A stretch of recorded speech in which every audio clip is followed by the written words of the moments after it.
everyone, it's Victoria for SlurpVision, and today we're bringing you a trend alert on low alcohol wines. Not only is it better for your overall health to consume less alcohol, but you really do feel a difference between a 15% and a low alcohol like a 9 or 10%. If you are looking for ways to cut down on alcohol consumption or just make sure you're within your daily limits, low alcohol wines are a very good option. Unfortunately, low alcohol wines have had a bad reputation in the past for not being the most palatable.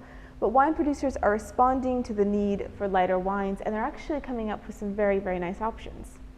Today I picked a few of my favorite low alcohol options that are light, refreshing, low in alcohol, and definitely worth trying. The low alcohol trend goes a bit further in that the Moscato grape variety is becoming an increasingly popular choice for white wine.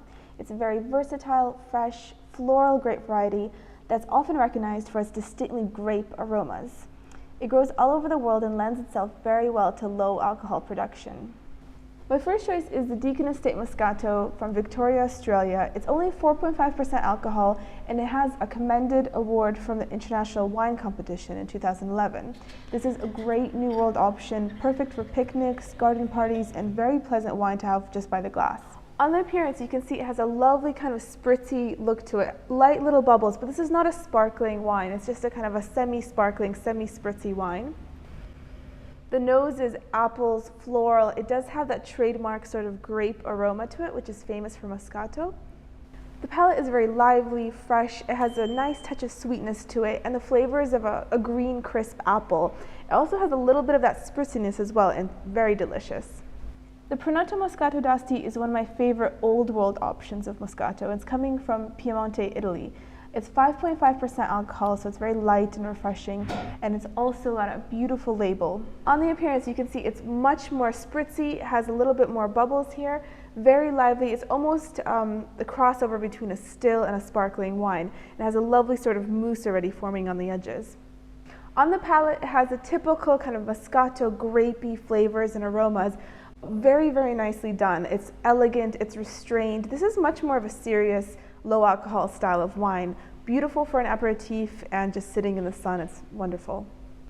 The Doctor's 9.5 is a great alternative to classic Marlborough New Zealand Sauvignon Blanc, and as the name suggests, it only has 9.5% alcohol. It's created a buzz among many top critics, as Matthew Jukes lists it in his top 60 wines from New Zealand, and Ollie Smith has recently recommended it to his readers.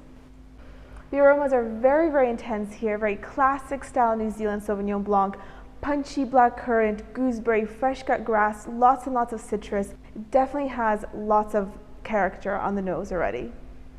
On the palate, the intensity definitely follows through. You get really, really fresh citrus, lots of the gooseberry, the fresh cut grass follows through as well. Very nice. It definitely does not compromise on flavor, even though it does feel like a lighter body style of wine. For a food match, try it with the classic Sauvignon Blanc pairings, goat cheese salad, asparagus, maybe a smoked salmon salad. All of it would be very, very nice with this wine.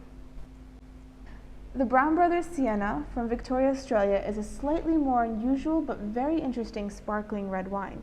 The grape variety Sienna is a crossbreeding of Cabernet Sauvignon and an indigenous Spanish grape called Sumo. And the result is a lovely red sparkling with only 5% alcohol, which recently has been getting a lot of attention in the press.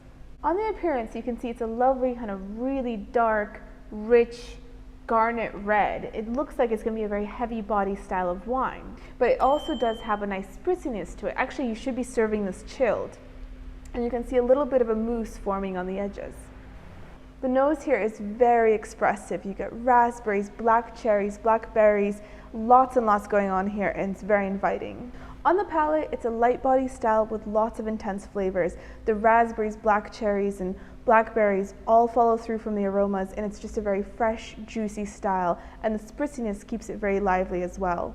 If you're familiar with Lambrusco from Italy, this is a slightly similar style, but from the New World. From the increasingly popular Moscato grapes to the lower alcohol version of a classic dry Sauvignon Blanc, or the more unusual, slightly sparkling, sweet red wine, there's definitely something for everybody in the low alcohol category. So we hope you've enjoyed our trend alert on low alcohol wines. Thank you so much for watching, and please don't forget to subscribe for more wine tips and tastings.